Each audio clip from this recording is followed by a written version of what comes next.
Assalamualaikum warahmatullahi wabarakatuh. Waalaikumsalam warahmatullahi wabarakatuh. Alhamdulillahirabbil alamin.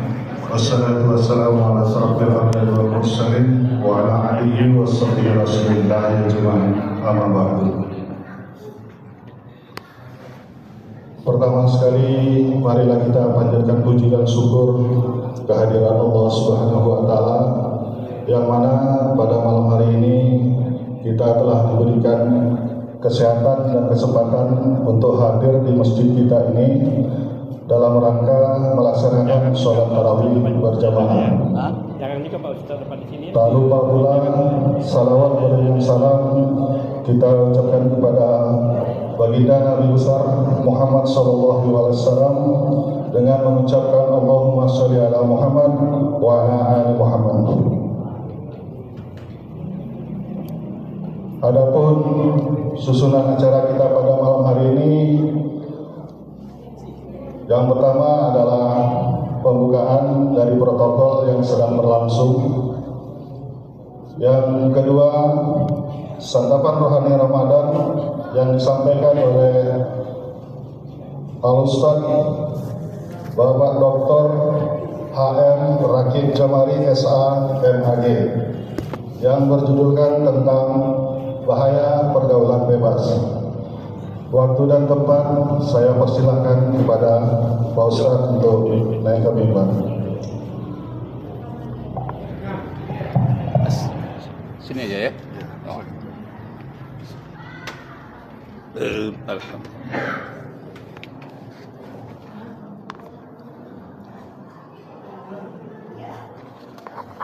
Oke tuh.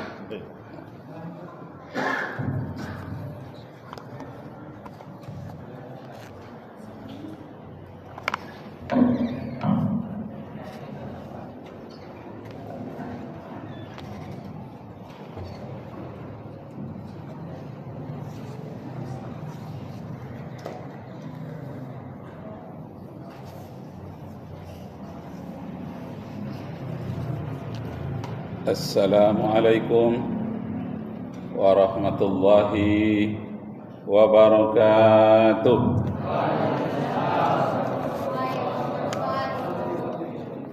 Syukur alhamdulillah kita persembahkan kehadirat Allah Subhanahu wa taala. Salawat dan salam kepada junjungan Allah Nabi kita Muhammad sallallahu alaihi wasallam. Allahumma salli ala Sayyidina Muhammad wa ala ali Sayyidina Muhammad. Kajian kita pada hari ini tentang pergaulan bebas. Jadi judulnya yang mencatat pergaulan bebas. Itu judulnya. Kalau nama saya tadi udah dicatat? Udah tahu kan? Nama saya M. Rakib. Sudah jarang kemarin ya. M-nya itu malaikat. Malaikat Rakib. Rakib itu terdiri dari 5 huruf. R-A-K-I-B. Rajin, aktif, kreatif, insya Allah berhasil. Ujungnya ada Jamari. Jawa, Minang, Aceh, Riau. Ujungnya lagi ada SH. Second hand. Barang bekas mah susah hidupnya. Iya. Ujungnya yang paling gawat MAG, Magister Alam Gaib. Enggak ya, Magister Agama. Kalau alam gaib nanti kita belajar tentang roh, hantu, setan. Nah, baiklah, itulah perkenalan, panggilnya Ustaz Rakib saja, Rakib Jamari. Saya jarang kemari karena saya sudah pindah. Dulu di Sukajadi, sekarang di Panam. Jalan Cipta Karya dekat rumah potong hewan. Jadi maka jarang dijadwalkan kemari oleh IKMI Riau. Karena kemari itu menempuh 2 macet. Macet di Simpang SM Amin, macet di Simpang Aringka. 2 macet kalau waktu mau kemari. Tapi pulang sedikit agak longgar gitu ya. Baik, wabillahi hormat tentang pergaulan bebas. dasarnya adalah surat Bani Israel, surat Al-Isra ayat 31-32.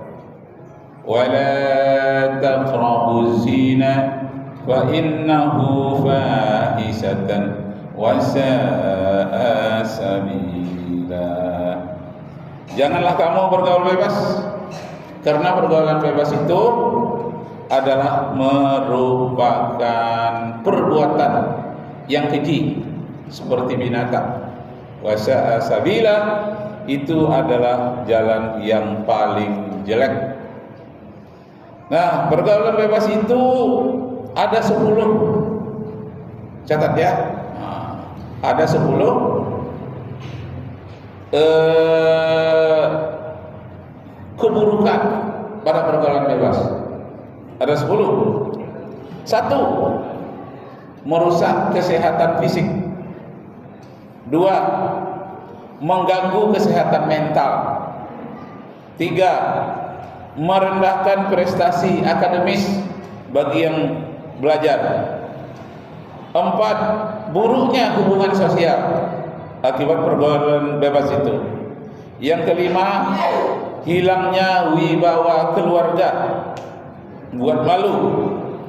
Yang keenam, ekonomi akan melarat. Yang ketujuh, banyaknya aborsi dan menggugurkan kandungan akibat pergaulan bebas. Yang ketujuh itu yang aborsi pergaulan bebas. Yang kedelapan, ada yang berujung dengan penganiayaan.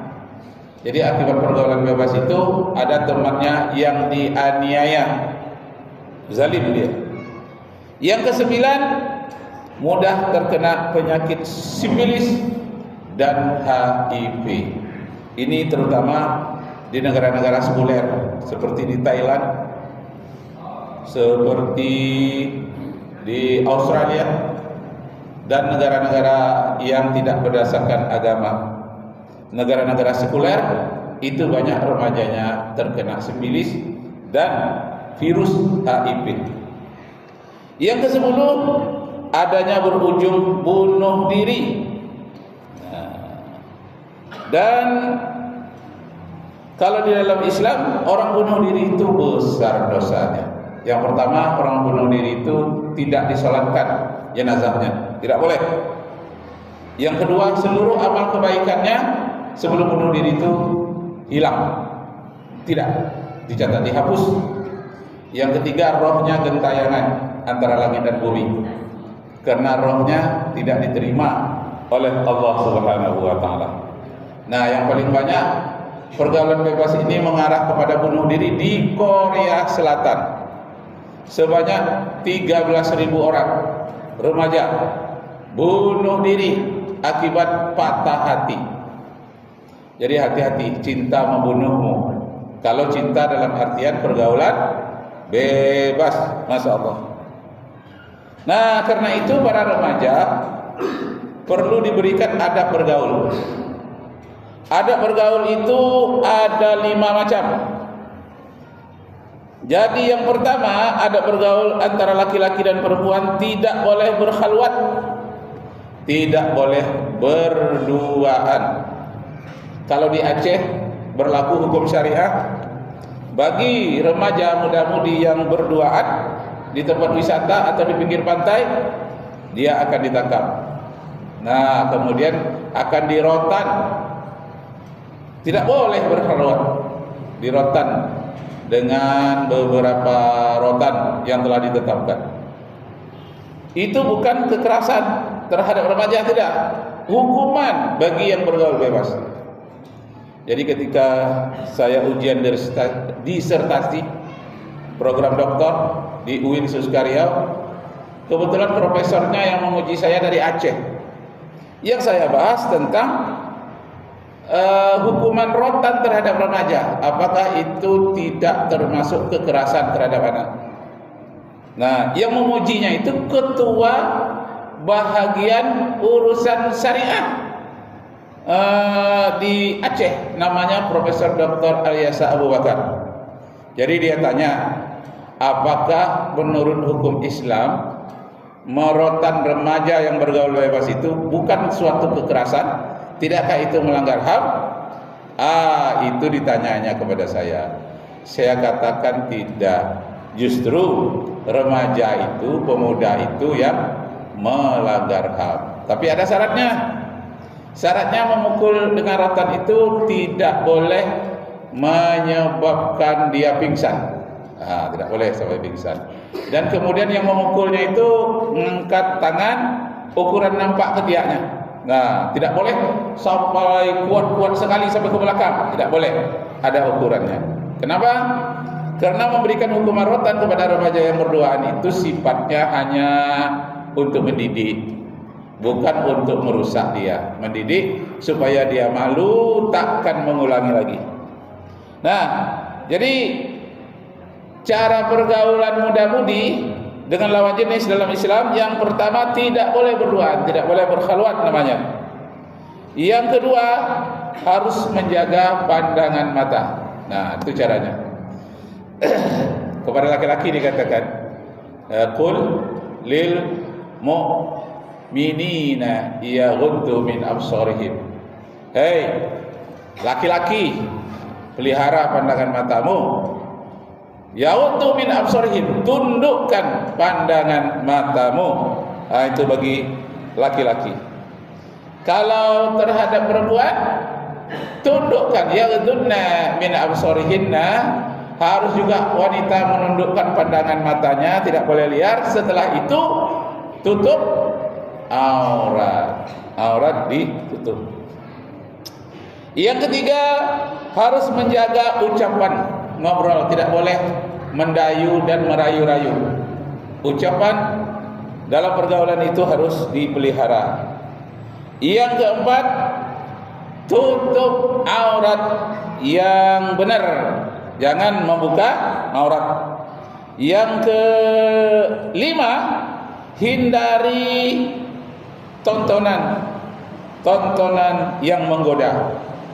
Jadi tontonan di HP atau di televisi, video bagaimana-mana, gambar-gambar biasa, kalau itu menggoda, itu hindari. Begitulah caranya remaja muslim dihindarkan dari pergaulan bebas, dijaga. Kalau di Indonesia banyak sekali remaja-remaja itu harus mendapatkan gemblengan di masjid atau di sekolah. Jumlah remaja tahun 2004 di Indonesia adalah 47.000 jiwa. 47.000 jiwa. Itu remaja awal. Belum lagi remaja akhir yang menjelang dia kuliah. Kalau di Korea Selatan tercatat 13.000 remaja mati bunuh diri di Sungai Han. Jadi sungai yang melintas kota Seoul, Korea Selatan, itu namanya Sungai Han. Banyak jembatannya. Melalui jembatan itulah banyak orang melakukan bunuh diri. Masya Allah, tertinggi di dunia. Yang kedua, bunuh diri terbesar di dunia itu di Swedia.